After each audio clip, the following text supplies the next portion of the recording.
Business ম্যাথমেটিক্সের এই 1 নম্বর title যেটি দেখছো, নাম্বার সিস্টেম, এটি সংখ্যা পদ্ধতি, এই টাইটেলটা বেশ গুরুত্বপূর্ণ একটি টপিক। অনেকগুলো প্রেক্ষাপট।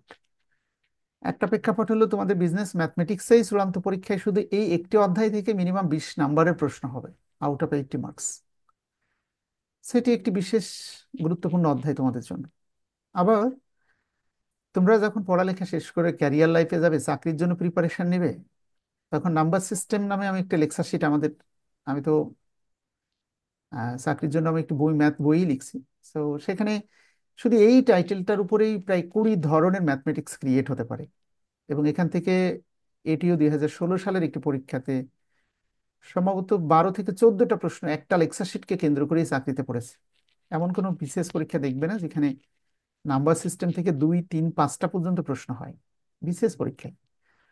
সো টাইটেলটা এতটাই গুরুত্বপূর্ণ। সো ওখানে আমরা যতটা সূক্ষ্মভাবে সব পড়াতে পারি, এখানে তা পারবো না। এখানে বিজনেস ম্যাথমেটিক্সে সুনির্দিষ্ট ঠিক এক্স্যাক্টলি ম্যাথমেটিক্সে যে ধরনের প্রশ্ন হবে 4টা ডিপার্টমেন্টে, ফিনান্স, অ্যাকাউন্টিং, মার্কেটিং এবং ম্যানেজমেন্ট, আমরা সেই অ্যাঙ্গেলেই কথা বলবো। শুরুতেই তোমাদের গুরুত্ব বোঝানোর জন্য প্রশ্নের স্টাইলটা বোঝায় দেখো। আমরা যেটি করেছি সেটি হলো 4টা ডিপার্টমেন্টেই পার্ট এ তে যে প্রশ্নগুলো পড়েছে ঠিক সেই রকম 30টা প্রশ্ন এখানে কম্পোজ করে দিয়েছে নাম্বার সিস্টেম থেকে। কোথায় পড়েছে পাশে তো লেখা আছে, সবাই আশা করি বুঝতে পারছো প্রতিটা প্রশ্ন। এই 30টা প্রশ্ন প্র্যাকটিস করব। একই সাথে পার্ট বি এবং সিও 4টা ডিপার্টমেন্টে যত প্রশ্ন পড়েছে আমি একই টাইপের প্রশ্নগুলোকে আলাদা ক্যাটাগরাইজ করে চেষ্টা করেছি মাত্র। হ্যাঁ, মানে একই টাইপের কোশ্চেনগুলোকে আলাদা আলাদা ভাগ করে করে তোমাদের শেখার সুবিধার্থে। যেমন এখানে এই যে 5টা প্রশ্ন, একটাই নিয়ম, কাজে একটা করে দিলে বাকি 4টা পারা যাবে। কোশ্চেনটা একটু আবার এই যে সরল করো, আমি একটা সরল বা 2টা করে দিলে বাকি 8টা 10টা প্রশ্ন সব তোমরা নিজেরা পারবে, তখন ভালো লাগবে। আবার স্কোয়ার রুট ক্যালকুলেশন করা, সেটিও একই নিয়মে কোশ্চেন নাম্বার 11 থেকে 18 পর্যন্ত একটা করালেই অনেকে বুঝে যাবে, বাট আমি সবগুলোই করে দেবো তোমাদের। অ্যান্ড ফাইনালি কিউবিক রুট বা ঘনমূল ক্যালকুলেশন করা, এবং কোশ্চেন টাইপ 5 হলো স্মরণ করতে হবে। So, এই ছিল পুরো অধ্যায়ের সামারি। এ পর্যন্ত আমাদের 4টা ডিপার্টমেন্টে এই যে প্রশ্নগুলো আমি কম্পোজ করেছি, এগুলো ন্যাশনাল ইউনিভার্সিটিতে পড়েছে এবং এগুলো আমাদের জন্য রোল মডেল। আমরা যদি এইগুলো বুঝতে পারি তাহলে যেভাবেই প্রশ্ন ক্রিয়েট করুক আমরা পারবো ইনশাআল্লাহ। তবে আমাদেরকে বুঝে বুঝে সলভ করা শিখতে হবে। তো আমরা একবারেই প্রথম থেকে শুরু করছি, যেহেতু আমরা একটু স্লো মোশনে পড়াই, বেশি প্রেশার তোমাদেরকে না দিয়ে। ঠিক আছে, সবাই একমত তো আমার সাথে? তো আসো, আমরা শুরুতেই আহ দুইভাবে পড়ানো যাচ্ছে। একটি হলো সত্যিকারের বেসিকটা আলোচনা করে পড়ানো, আরেকটি হলো প্রশ্ন যেটা পড়েছে সেই প্রশ্নের সঠিক ব্যাখ্যা সহ বুঝিয়ে পড়ানো। তোমরা কোনটা ডিজায়ার করো? তোমরা কি ডিটেলসে ব্যাখ্যা দরকার আছে, নাকি যে প্রশ্নটা পড়েছে শুধু ওইটাই আমি বোঝালেই না পরীক্ষায় ভালো নাম্বার পেতে চাও? এর একটু স্ট্র্যাটেজি রয়েছে এখানে। হ্যাঁ, আসো আপাতত আমি পরীক্ষার প্রশ্নটা অ্যানালাইসিস করি। ঠিক আছে, সো শুরুতেই দেখো কোশ্চেন নাম্বার 1 যেটি পড়েছে সেই প্রশ্নটা আবার কোশ্চেন নাম্বার 5-এ পড়েছে। What is the expression of a complex number? জটিল সংখ্যার প্রকাশ বা আকারটি লেখো। এখানে এক্সপ্রেশন মানে আকার, বা জটিল সংখ্যা প্রকাশটি প্রকাশ করে দেখাও, বা জটিল সংখ্যার আকারটি লিখে দেখাও। 1 নম্বরের জন্য উত্তর করতে হবে। সেম প্রশ্ন বাংলায় পড়েছে, দেখো কোশ্চেন নাম্বার 5, জটিল সংখ্যার আকারটি লিখে দেখাও। এখানে আরেকটি হবে না, শব্দটি হবে আকারটি লিখে দেখাও। সো আমরা সহজেই জটিল সংখ্যা কাকে বলে? বাস্তব সংখ্যা এবং বাস্তব ও কাল্পনিক সংখ্যার সমন্বিত রূপকে জটিল সংখ্যা বলে। আমি আবার বলছি, জটিল সংখ্যা কাকে বলে, যদি এই প্রশ্নটা পড়ে, সম্ভবত এই প্রশ্নটাও কোনো একটি পরীক্ষায় পড়েছে, জটিল সংখ্যা কাকে বলে। তো আমি দুটো সংখ্যা পদ্ধতি নিয়ে, দুটো সংখ্যা নিয়ে আলোচনা করি। একটি হলো বাস্তব সংখ্যা কি, কোশ্চেন নাম্বার 16। সকল মূলদ এবং অম্লদ সংখ্যাকে একসাথে বাস্তব সংখ্যা বলা হয়। এটি বইয়ের ভাষা। সংখ্যাটা মূলদ হোক আর অমূলদ হোক, আর আমি বোঝানোর সুবিধার্থে বলবো এই পৃথিবীর সকল সংখ্যায় বাস্তব সংখ্যা, কেবলমাত্র কাল্পনিক সংখ্যা ব্যতীত। কারণ তোমরা যদি আপাতত এইভাবে পড়লে একটু কষ্ট হবে, কারণ মূলদ এবং অমূলদ সংখ্যাকে একসাথে বাস্তব সংখ্যা বলে, কিন্তু মূলদ সংখ্যা কোনটা অমূলদ সংখ্যা কোনটা এটা তো তোমরা অনেকে জানো না। সেটি আগে শেখাতে হবে, তারপরে বুঝতে পারবে। কে বলতে পারো মূলদ সংখ্যা কোনটাকে বলে, অমূলদ সংখ্যা কাকে বলে? Anybody else? তাহলে পরীক্ষা রিয়েল প্রশ্নের সাথে সাথে আমরা পড়ি। 1 নম্বর প্রশ্ন 16 নম্বরে যদিও কম্পোজ করা। বাস্তব সংখ্যা কাকে বলে সবার আশা করি মুখস্থ হয়ে গেছে অলরেডি। সকল মূলদ এবং অমূলদ সংখ্যার সেটকে বা মূলদ এবং অমূলদ সংখ্যাকে একসাথে বাস্তব সংখ্যা বলা হয়। আমি সংখ্যাগুলো নিয়ে আগে কথা বলি, একটু আলোচনা অ্যানালাইসিস করে দিই। এবার আসলে মূলদ সংখ্যা কোনটাকে বলে। বইয়ের ভাষা হলো যে সংখ্যাকে দুটি পূর্ণ সংখ্যার আকারে প্রকাশ করা যায় বা পি বাই কিউ আকারে প্রকাশ করা যায় তাকে মূলদ সংখ্যা বলে। এই যে এই প্রশ্নটা দেখো 15 নম্বর। এটি অনেকবার পরীক্ষাতে পড়েছে এ পর্যন্ত ন্যাশনাল ইউনিভার্সিটিতে। এখানে যে ভাষায় লেখা থাক না কেন আমি একটু সহজ করে বলার চেষ্টা করছি। দেখো, যে সংখ্যাকে দুটি পূর্ণ সংখ্যার আকারে বা পি বাই কিউ আকারে প্রকাশ করা যায় তাকে মূলদ সংখ্যা বলে। যে কোনো সংখ্যা যাকে দুটি পূর্ণ সংখ্যার আকারে বা পি বাই কিউ আকারে প্রকাশ করা যায় তাকে মূলদ সংখ্যা বলে। উদাহরণস্বরূপ বলা হয়েছে 2 কি একটি মূলদ সংখ্যা, আমরা বলেছি ইয়েস, কারণ এই সংখ্যাটিকে দুটি পূর্ণ সংখ্যার আকারে প্রকাশ করা যায়। অর্থাৎ নিচে কোনো সংখ্যা না থাকলে আমরা 1 ধরে নিতে পারি। এটার আর এক নাম 2/1। বইয়ের ভাষা হলো যে সংখ্যাকে তুমি পি বাই কিউ আকারে অনুপাতে প্রকাশ করে দেখাতে পারবে সেটি মূলদ সংখ্যা। কাজে যে কোনো সংখ্যাকেই আমরা পি বাই কিউ আকারে প্রকাশ করতে পারি। উদাহরণস্বরূপ 5কে কিভাবে পি বাই কিউ আকারে প্রকাশ করবো? 5/1।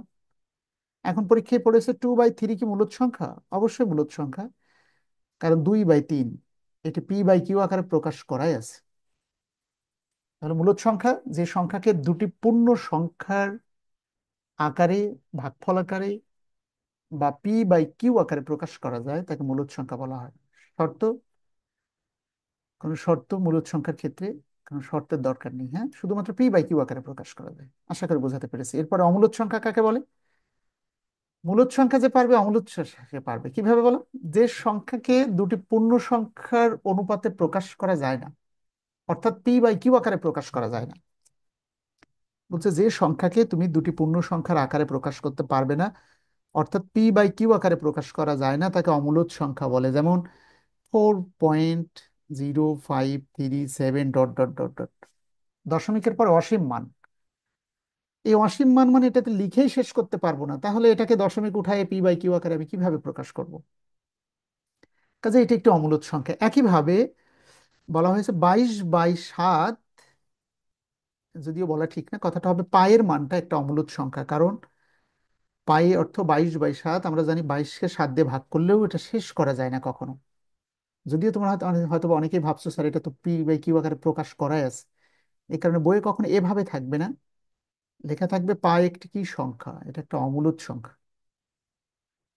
একটু কঠিন হয়ে গেল মনে হয়। তাহলে সংক্ষেপে আমি আরেকবার বলি, যে সংখ্যাকে দুটি পূর্ণ সংখ্যার আকারে প্রকাশ করতে পারবে, অর্থাৎ পি বাই কিউ আকারে প্রকাশ করতে পারবে, সেটি মূলদ সংখ্যা। সেটা সকল পূর্ণ সংখ্যা হতে পারে এবং ভগ্নাংশ, যেমন 3 একটি মূলদ, 5 একটি মূলদ, 2/4 একটি মূলদ, হ্যাঁ, বা 1/5 একটি মূলদ। অমূলদ সংখ্যা যে সংখ্যাকে পি বাই কিউ আকারে প্রকাশ করা যায় না বা দুটি পূর্ণ সংখ্যার অনুপাতে প্রকাশ করা যায় না, তো অমূলদ সংখ্যা। যেমন 2.305 ডট ডট ডট, দশমিকের পরে অসীম মান। একটা উদাহরণ লিখে দিয়েছি, হ্যাঁ। অথবা দশমিকের পরে এক কথায় অসীম মান এবং পায়ের মান। পায়ের মান হলো অমূলদ সংখ্যা, কারণ পাইটাকেও আমরা পাই অর্থ 22/7, যা কখনো ভাগ করে শেষ করতে পারবো না। তাহলে মূলদ আর অমূলদটা একটু বুঝতে পারছি কিনা আশিকুর রহমান? 3টে সংজ্ঞা নিয়ে আমি কথা বলেছি, একটি বাস্তব সংখ্যা, একটি মূলদ এবং আরেকটি অমূলদ। এখন আমাকে বলতে পারবে কি তোমাদের মধ্যে বাস্তব সংখ্যা কাকে বলে? বইয়ের ভাষায় উত্তর করছে সকল মূলদ আর অমূলদ সংখ্যাকে একসাথে বাস্তব সংখ্যা বলে। বলো, মহু আক্তার বলে মূলদ সংখ্যা কাকে বলে? যে সংখ্যাকে দুটি পূর্ণ সংখ্যার অনুপাতে প্রকাশ করা যায় অথবা পি বাই কিউ আকারে প্রকাশ করা যায় তাকে মূলদ সংখ্যা বলা হয়। বুঝতে পারছো? যে সংখ্যাকে দুটি পূর্ণ সংখ্যার আকারে বা পি বাই কিউ আকারে, দেখো এখানে লিখে দিয়েছে, যাকে দুটি পূর্ণ সংখ্যার ভাগফল আকারে প্রকাশ করা যায় তাকে মূলদ সংখ্যা বলে। অমূলদ কাকে বলে বলো যে দেখি? সংখ্যা পি বাই কিউ আকারে প্রকাশ করা যায় না অর্থাৎ সেটাই দুটি অম্লত। পূর্ণ সংখ্যার অনুপাতে প্রকাশ করা যায় না। উদাহরণ লিখে দেখাবে, ঠিক আছে? আমি যেমন উদাহরণ দিয়ে দেখিয়েছি। আচ্ছা, আশা করি মূলদ আর অমূলদটা আমরা বুঝতে পারলাম এবং বাস্তব সংখ্যা বুঝতে পারলাম। এবার আসো, আমি এটা কেন আমরা এই বিষয় নিয়ে কথা বলছি। এবার আরেক ধরনের সংখ্যা পদ্ধতি রয়েছে, এটার নাম হলো স্বাভাবিক সংখ্যা, যার ইংলিশ হলো ন্যাচারাল নাম্বার। স্বাভাবিক সংখ্যা এর ইংলিশ হলো ন্যাচারাল নাম্বার। স্বাভাবিক সংখ্যা কাকে বলে? আমরা ছাত্রদেরকে এভাবে শিখিয়েছি, একটি শিশু একটি শিশু জন্মের পরে ন্যাচারালি যে সংখ্যাটা শেখে তাকে স্বাভাবিক সংখ্যা বলে। ভালো করে খেয়াল করো, একটি শিশুকে, আমরা ছোট্ট শিশুকে জন্মের পরে তখন সে কথা বলা শেখে, আমরা চেষ্টা করি তাকে 1 থেকে 10 পর্যন্ত কাউন্ট করতে পারে কিনা। 1 2 3 4, 10 পর্যন্ত পারলে কিন্তু আমরা খুশি হয়ে তাকে 11 থেকে 100 পর্যন্ত গেলাম, 101 102 103। বাট আমরা তখন তাকে কখনো ভগ্নাংশ শেখাই না, কখনো দশমিক সংখ্যা শেখাচ্ছি না, এমনকি কোনো ঋণাত্মক সংখ্যাও আমরা তাকে শেখাই না। তাহলে ন্যাচারাল শব্দের অর্থ হলো স্বাভাবিক। স্বাভাবিক সংখ্যা কাকে বলে? তাহলে কি বলেছি? সকল ধনাত্মক পূর্ণ সংখ্যা স্বাভাবিক সংখ্যা। এর মধ্যে ঋণাত্মক সংখ্যা থাকতে পারবে না, দশমিক থাকতে পারবে না, ভগ্নাংশ থাকতে পারবে না, এমনকি জিরোও থাকতে পারবে না। তাহলে স্বাভাবিক সংখ্যা, বইয়ের ভাষায় দেখো, ন্যাচারাল নাম্বার, যে সকল ধনাত্মক পূর্ণ সংখ্যা গণনার জন্য আমরা শিখে থাকি বা ব্যবহৃত হয় সেগুলোকে স্বাভাবিক সংখ্যা বলে। সবাই কি কথা, সাউন্ড কি প্রপারলি শোনা যাচ্ছে আশিকুর রহমান? জি স্যার। তাহলে বলো তুমি স্যার, ন্যাচারাল নাম্বার। সকল ধনাত্মক সংখ্যায় স্বাভাবিক সংখ্যা এটা বলা যাবে না? বলা যাবে এক লাইনে, কিন্তু তোমরা এই লাইনটা অ্যাড করবে আসলে গণনার জন্য। গণনা মানে কি? একটি শিশু জন্মের পরে তাকে কাউন্ট করার জন্য যে সংখ্যা আমরা শেখাই। এক কথায় যে সকল ধনাত্মক পূর্ণ সংখ্যা, ধনাত্মক সংখ্যা গণনার জন্য আমরা ব্যবহার করি, গণনার জন্য আমরা শিখে থাকি, তাকে স্বাভাবিক সংখ্যা বলে। যা অবশ্যই 1 থেকে শুরু হবে, 0 থেকে 9, এবং 1 থেকে 100 200 300 500 এগুলো সবই স্বাভাবিক সংখ্যা। এর মধ্যে কি থাকতে পারবে না বলো? জিরো থাকতে পারবে না, ঋণাত্মক সংখ্যা থাকতে পারবে না, ভগ্নাংশ থাকতে পারবে না, দশমিক সংখ্যা থাকতে পারবে না। তাহলে আমি স্যার চারটা, zero. Zero is neither positive nor negative. খেয়াল করো, জিরো ধনাত্মক না, ঋণাত্মক না। Zero is called neutral number বা নিরপেক্ষ সংখ্যা। পরীক্ষায় যদি প্রশ্ন পড়ে জিরো কোন ধরনের সংখ্যা, উত্তর করতে পারো এক লাইনে, জিরো একটি নিরপেক্ষ সংখ্যা, that is neither positive nor negative. উদাহরণস্বরূপ আমরা যদি একটি সংখ্যা রেখা তৈরি করি যেখানে জিরো নিউট্রাল নাম্বার, আর ধনাত্মক শুরু হয়েছে 1 2 3 4 5, এটা হলো পজিটিভ নাম্বার, আর নেগেটিভ নাম্বার -1 -2 -3, তাহলে zero is neither positive non negative, this is neutral number বা নিরপেক্ষ সংখ্যা। বলো দেখি, সাদিয়া আক্তার এবং রহিম, তোমরা বলো তো জিরো কোন ধরনের সংখ্যা? উত্তর কি করবে পরীক্ষায়? জিরো একটি নিরপেক্ষ সংখ্যা। সম্ভব হলে রেকর্ডিং দেখে আবার লিখে নেবে, আমি যা পড়াচ্ছি তাই। জিরো একটি নিরপেক্ষ সংখ্যা, that is neither positive nor negative, যার বাংলা অর্থ হলো এটি ধনাত্মক না, ঋণাত্মক না, এটি একটি নিরপেক্ষ সংখ্যা। তাহলে আমি যে সংখ্যা চারটে নিয়ে কথা বলেছি তোমাদের সাথে আজকে, সেটা হলো বাস্তব সংখ্যা কাকে বলে। বাস্তব সংখ্যা আমি বলেছি মূলদ আর অমূলদ, একই সাথে পড়িয়েছি মূলদ সংখ্যা কাকে বলে, অমূলদ সংখ্যা কাকে বলে, যদিও খুব সংক্ষেপে আলোচনা করেছি। এই মূলদ আর অমূলদ গত বিসিএসও পড়েছে 45। এটি যদি চাকরির জন্য পড়াতে হয় তাহলে পুরো 1 ঘন্টা প্রায় 30 মিনিট আমি শুধু মূলদ আর অমূলদটাই বোঝাই, কারণ চাকরির বিভিন্ন অ্যাঙ্গেলে প্রশ্নটা হয়। তোমাদের জন্য এত ডিটেলসে লাগবে না, যতটুকু লাগবে মোটামুটি পরে বইয়ের আলোকে বোঝানোর চেষ্টা করলাম। দেখো, তাহলে মূলদ দেখলাম, অমূলদ দেখলাম, স্বাভাবিক সংখ্যা মুখস্থ বলো দেখি। আমি, কেয়াসু এবং রিফাত, স্বাভাবিক সংখ্যা কাকে বলে?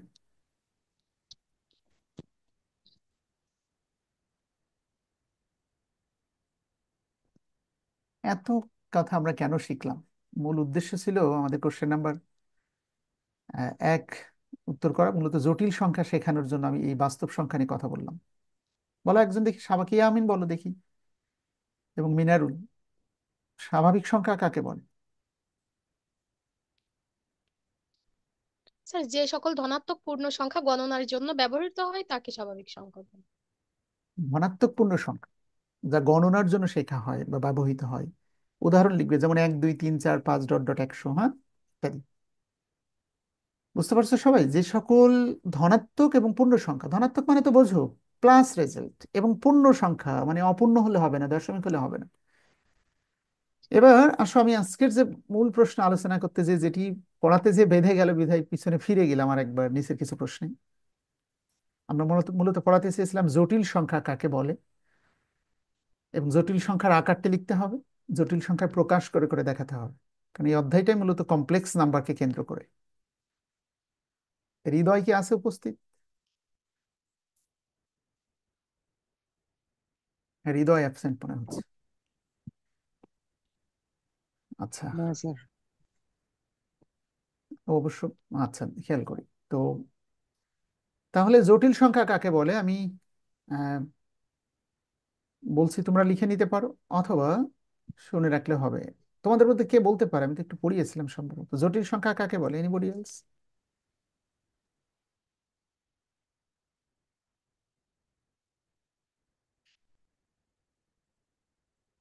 দেখো, এই প্রশ্নটা উত্তর পারবে কিনা। শূন্য কি মূলদ সংখ্যা? মূলদ সংখ্যা হতে হলে দুটি পূর্ণ সংখ্যার আকারে প্রকাশ করতে হবে। দুটো সংখ্যা হবে পি বাই কিউ আকারে। উপরে একটি পূর্ণ সংখ্যা থাকবে, নিচে একটি পূর্ণ সংখ্যা থাকবে। পড়ালাম না এইমাত্র? মূলদ সংখ্যা হতে হলে দুটো পূর্ণ সংখ্যার আকারে প্রকাশ করতে হবে, পি বাই কিউ আকারে। প্রশ্ন হলো, পাঁচ কেন একটি মূলদ সংখ্যা? কারণ পাঁচের নিচে একটা এক আছে ভেবে এটিকে 5/1 বা 5:1 আকারে প্রকাশ করা যায়। কিন্তু জিরো, এটা তো ধনাত্মক না ঋণাত্মক না, এটি একটি নিরপেক্ষ সংখ্যা। হ্যাঁ, সুতরাং এটাকে মূলদ অমূলদ কোনোটাই বলা যাবে না। উত্তর কি লিখবে? শূন্য কি মূলদ সংখ্যা? উত্তর বলবে না, শূন্য মূলদ অমূলদ কোনোটিই নয়, এটি একটি নিরপেক্ষ সংখ্যা।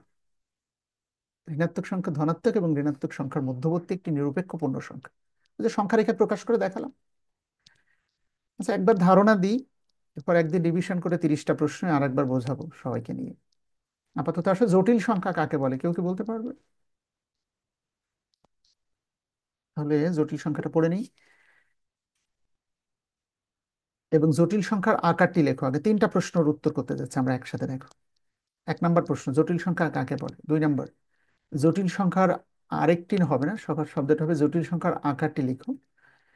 এবং 1 নম্বর question, what is the expression of a complex number. জটিল সংখ্যার আকারটি লিখে দেখাও। এবং আরেকটি প্রশ্ন পড়েছে, জটিল সংখ্যার একটি উদাহরণ দাও। সম্ভবত প্রশ্নটা ফিনান্স ডিপার্টমেন্ট 2020 সালে পড়েছে, জটিল সংখ্যার একটি উদাহরণ দাও। কাজে জটিল সংখ্যা থেকে এখানে 4টা প্রশ্ন আমরা দেখলাম।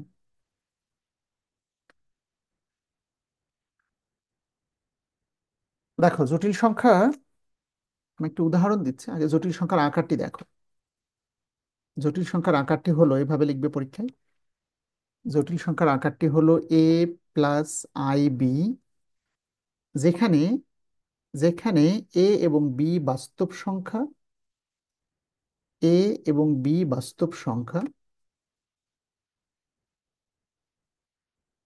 এবং আই হলো কাল্পনিক সংখ্যা, এবং আই মানে ইমাজিনারি নাম্বার, আই হলো কাল্পনিক সংখ্যা। একটু খেয়াল করো, এই প্রশ্নটা কোনটার উত্তর করেছে আমি? জটিল সংখ্যার আকারটি লেখো। What is the expression of a complex number. উত্তর লিখবে এভাবে, জটিল সংখ্যার আকারটি হলো a+ib, যেখানে এ আর বি হলো বাস্তব সংখ্যা এবং আই হলো কাল্পনিক সংখ্যা। তাহলে জটিল সংখ্যা কাকে বলে? এই আকার থেকে আমরা সংজ্ঞাটা নিতে পারি। জটিল সংখ্যা কাকে বলে? বাস্তব সংখ্যা এবং বাস্তব ও কাল্পনিক সংখ্যার সমন্বিত রূপই হলো জটিল সংখ্যা। দেখবে, বাস্তব সংখ্যা, বাস্তব ও কাল্পনিক সংখ্যার সমন্বিত রূপই হলো জটিল সংখ্যা। জটিল সংখ্যার একটি উদাহরণ লিখে দেখাও। উদাহরণটা এমন হতে হবে, a+ib, যেখানে এ হলো বাস্তব সংখ্যা। বাস্তব সংখ্যা মানে বাস্তবে যে সংখ্যা লেখা সম্ভব। যেমন আমি বললাম 2 একটি বাস্তব সংখ্যা, প্লাস আই হলো কাল্পনিক সংখ্যা, বি না লিখে আমি এখানে 3 লিখলাম, 2+i3। তাহলে জটিল সংখ্যার একটি উদাহরণ হলো 2+i3, যেখানে 2 এবং 3 বাস্তব সংখ্যা, আই হলো কাল্পনিক সংখ্যা। তাহলে জটিল সংখ্যার আকারটা কোনটা দেখি মুখস্থ হয়েছে কিনা। এখানে কিন্তু 4টা প্রশ্ন পড়িয়ে ফেলেছি আমি। কে বলতে পারে দেখি তোমাদের মধ্যে? উইলিংলি বলতে হবে, হ্যাঁ। বলে সাদিয়া আক্তার, ঠিক আছে। আর নাম লিখতে পারেনি একজন, কাজল মেবি, কি আমিন, তোমরা বলো দেখি। মিনারুল, তাকে সহ সবাই 4জন মিলে বলো দেখি পারো কিনা। জটিল সংখ্যা কাকে বলে? বাস্তব সংখ্যা প্লাস, প্লাস তো পরীক্ষা লেখা যাচ্ছে না, বাস্তব সংখ্যা এবং এবং বাস্তব ও কাল্পনিক সংখ্যার সমন্বিত রূপই হলো জটিল সংখ্যা। একটা উত্তর 1 নম্বরের জন্য। জটিল সংখ্যার আকারটি লেখো। লিখবে জটিল সংখ্যার আকারটি হলো a+ib, যেখানে এ আর বি বাস্তব সংখ্যা এবং আই হলো কাল্পনিক সংখ্যা। এই যে লিখে দিয়েছে। আবার পরীক্ষায় প্রশ্ন হতে পারে জটিল সংখ্যার একটি উদাহরণ লেখো। লিখবে জটিল সংখ্যার একটি উদাহরণ হলো 2+i3। ব্যাখ্যা লিখে দেবে, যেখানে 2 এবং 3 বাস্তব সংখ্যা এবং আই হলো কাল্পনিক সংখ্যা। আই এর অর্থ হলো, আই মানে কি বলো শারমিন সুলতানা, আশিকুর রহমান? ইমাজিনারি। আই মানে ইমাজিনারি নাম্বার। হ্যাঁ, আমরা এটাই মূলত শেখাবো তোমাদের এই অধ্যায়টা। এই আয়ের উপরে ভিত্তি করে প্রথম অধ্যায়টা রচিত মূলত। আই মানে হলো স্যার, ইমাজিনারি নাম্বার, যার বাংলা হলো ইমাজিনারি মানে কি বলো, কাল্পনিক কাল্পনিক। সংখ্যা। এবার তাহলে নোট করে নিতে হবে কাল্পনিক সংখ্যা কাকে বলে। তাহলে প্রথম অধ্যায়টাই কিন্তু আমাদের নাম্বার সিস্টেম বা সংখ্যা পদ্ধতি, বিভিন্ন ধরনের সংখ্যা নিয়ে আমরা এখানে কথা বলবো। স্যার, বলো কোথায় বুঝতে পারো? এই যে জটিল সংখ্যার আকারে আমরা যেটা লিখছি, জটিল সংখ্যার উদাহরণেও তো সেরকমই উত্তর দিতে মানে দিয়েছি আর কি, মানে দুইটাই তো একই তাই।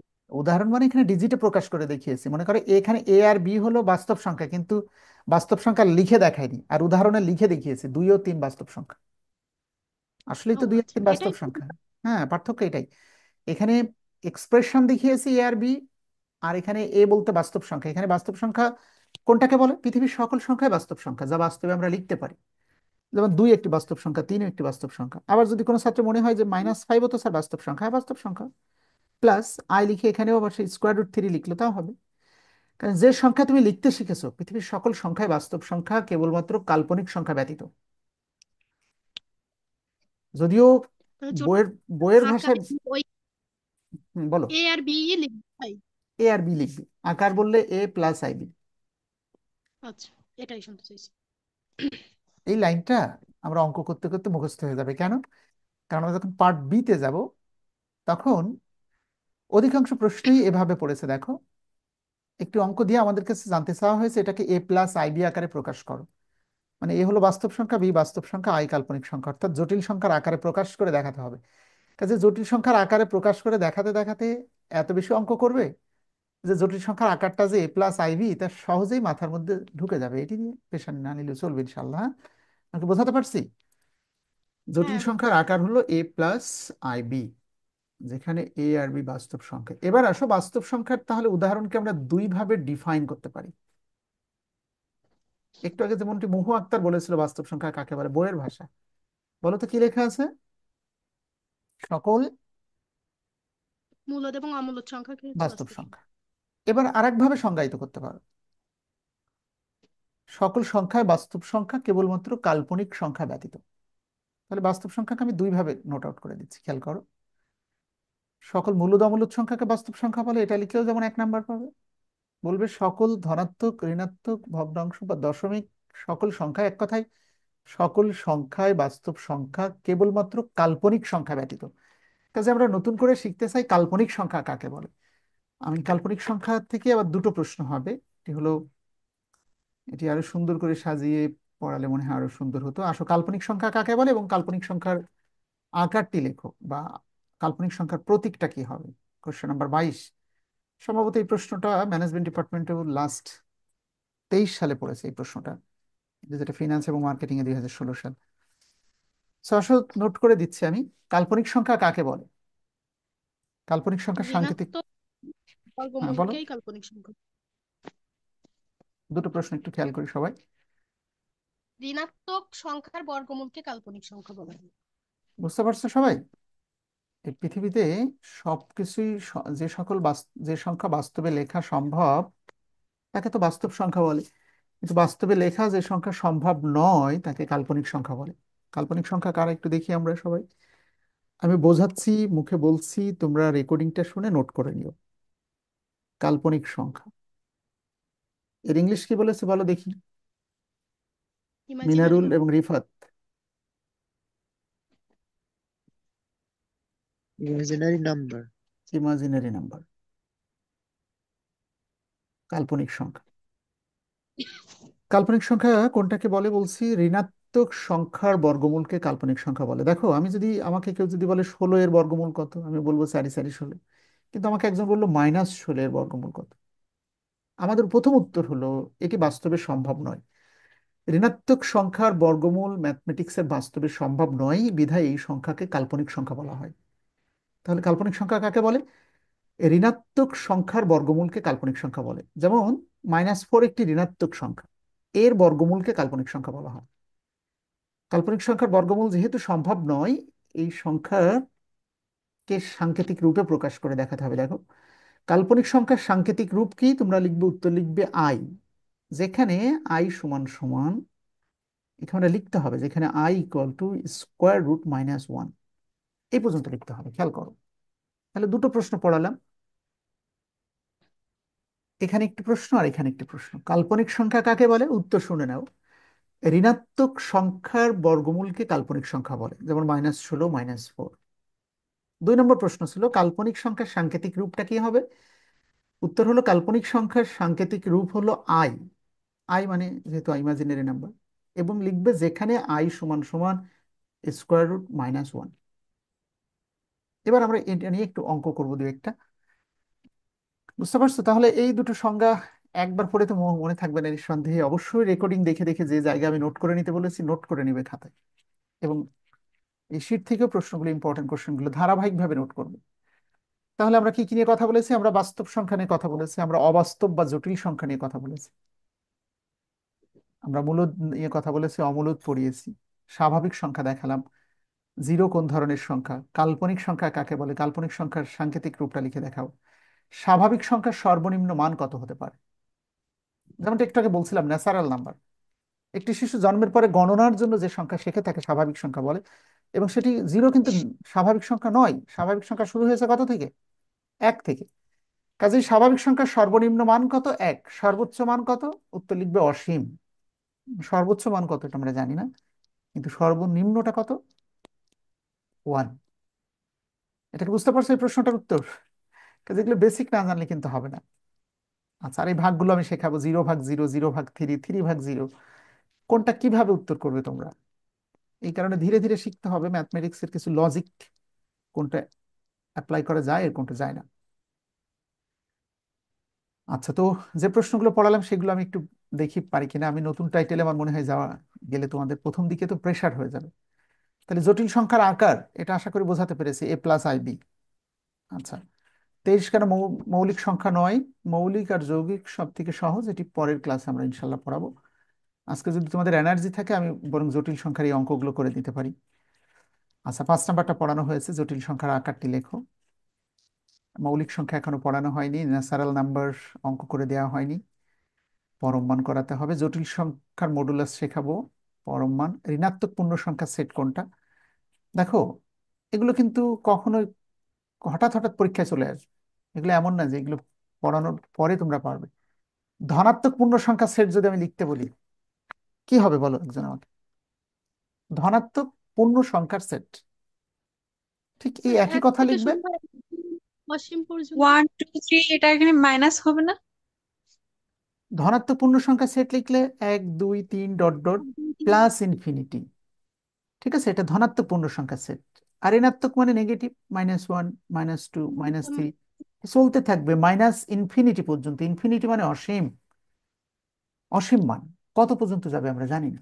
এটা ধনাত্মক পূর্ণ সংখ্যার সেট, এটা ঋণাত্মক পূর্ণ সংখ্যার সেট।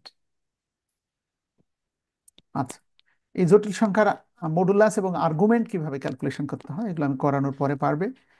তাহলে আমার পড়াতে হবে মৌলিক সংখ্যা, যৌগিক আর জটিল সংখ্যার আর্গুমেন্ট দেখাতে হবে। মূলত বাস্তব সংখ্যা শিখিয়েছি, স্বাভাবিক সংখ্যা পড়িয়েছি, মডুলাস করানো হয়নি। স্বাভাবিক সংখ্যার সর্বনিম্ন মান দেখালাম। আচ্ছা, কোন সংখ্যা জেড দ্বারা সূচিত হয় ঋণাত্মক, এটা মুখস্থ করতে হবে। ছোট্ট কিছু ক্যালকুলেশন বাকি আছে মূলত। তাহলে আজকে আমি তোমাদেরকে শুধুমাত্র সংখ্যা পদ্ধতিটা পড়া দিই। আহ, এরপর আমরা একটু বিজনেস কমিউনিকেশন পড়ি। একদিনে বেশি পড়া দিলে তোমরা পারবে না, তাহলে বাসার হোমওয়ার্ক পরের ক্লাসে আগে ধরবো, তারপর আমরা কন্টিনিউ করবো। কি কি পড়ালাম ঠিক এক্স্যাক্টলি সেটার উপরেই প্রশ্ন করা হবে। 1, বাস্তব সংখ্যা কাকে বলে? 2, অবাস্তব বা জটিল সংখ্যা কাকে বলে? যাকে অবাস্তব বলা হয় তার নামই কাল্পনিক। অবাস্তব আর কাল্পনিক এক কথা, জটিল আবার একটু ভিন্ন কথা। 2 হলো মূলদ সংখ্যা কাকে বলে, অমূলদ সংখ্যা কাকে বলে? এবং একই সাথে স্বাভাবিক সংখ্যা কাকে বলে, স্বাভাবিক সংখ্যার প্রশ্ন, জটিল সংখ্যার আকার লিখতে হবে, কাল্পনিক সংখ্যা কাকে বলে, কাল্পনিক সংখ্যা সাংকেতিক রূপ। মানে আমি যে বিষয়গুলো নিয়ে আলোচনা করেছি এক্স্যাক্টলি সেগুলো নিয়ে প্রশ্ন করা হবে তোমাদের। তো লাইনটা কেটে যাচ্ছে, আমার মনে হয় আমরা একটু ফিরে আসি, তারপরে আমরা একটু বিজনেস ম্যাথ কমিউনিকেশন পড়া যায় কিনা, নাকি এক একদিন এক একটা বিষয় নিয়ে পড়ালে ভালো হবে, কোনটা ভাবছো তোমরা সবাই? তাহলে একটু ধারাবাহিকতা থাকবে নাকি, কি ভাবছো? আপনি যদি পড়া তাহলে পড়বো আমরা, অসুবিধা কোথায়?